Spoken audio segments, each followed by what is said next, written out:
Hey Tiffany and Alex, this is for you. Just looking at math facts in a flash, and hopefully you can see the screen. I can't. Well, I know you can because I've done this before. But right here, I'm going to go to math facts in a flash, and I'm going to go to their assignment book. You're going to want to do this for a banana split party. Don't worry, it's nowhere in the future, but just a long ways down the way. For Tiffany, you're going to want to do multiplication. For Alex, you're going to do multiplication and division. So what does that mean? I'm going to click all my students. First I have to select my class. Pray. I'm going to select all my students. I'm going to go set level over here under activities.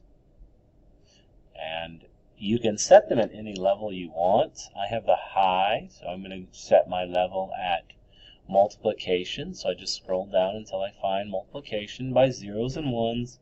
And I'd go over to next. And I've already done it, so I set their level at 20, and I just clicked them all, and I said save. If I had some of the lower kids that I wanted them maybe to practice their subtraction facts before that, I might go here and click on review of addition and subtraction, level number 19. I'd also click on subtraction review here.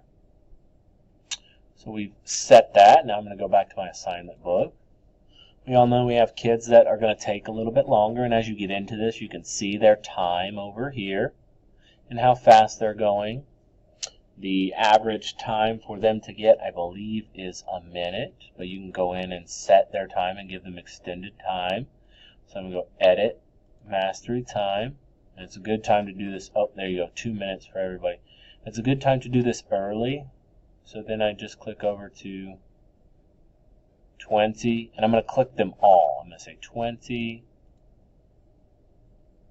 21, 22, right? We hear with the brain research, we don't really want to set a level on them to get them, or a time on them to get them, crazy about that. So you can just kind of go all the way, and really, I don't think you have to go to 30.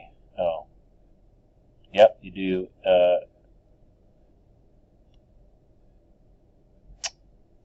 Oh, sorry.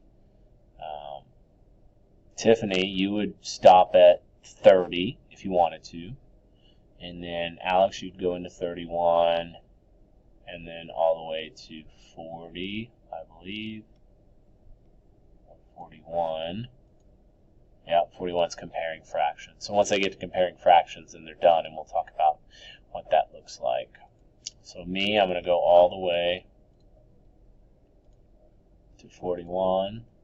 And I don't want to stress the kids out either. I mean, I want them to do them fast. I want them to know their facts, but I'm going to go all the way over here. And I'm going to set mine for 3 minutes. Set levels to 3 minutes total. So I bumped it up for a minute, and then I'll say set time. And so now hopefully, let me see if that worked. So now I'm on 3 minutes, as you can see, for 20.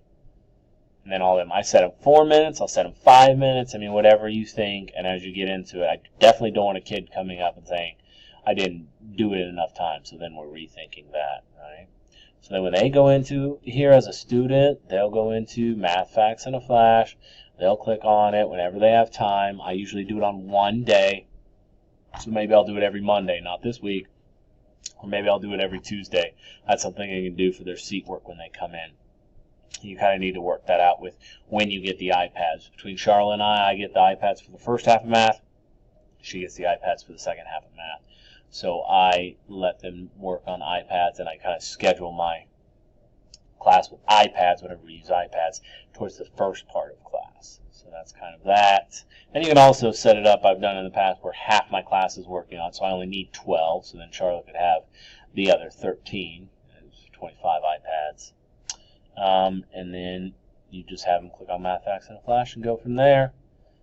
And I'm trying to think if I need anything else to tell you. Maybe something else coming soon.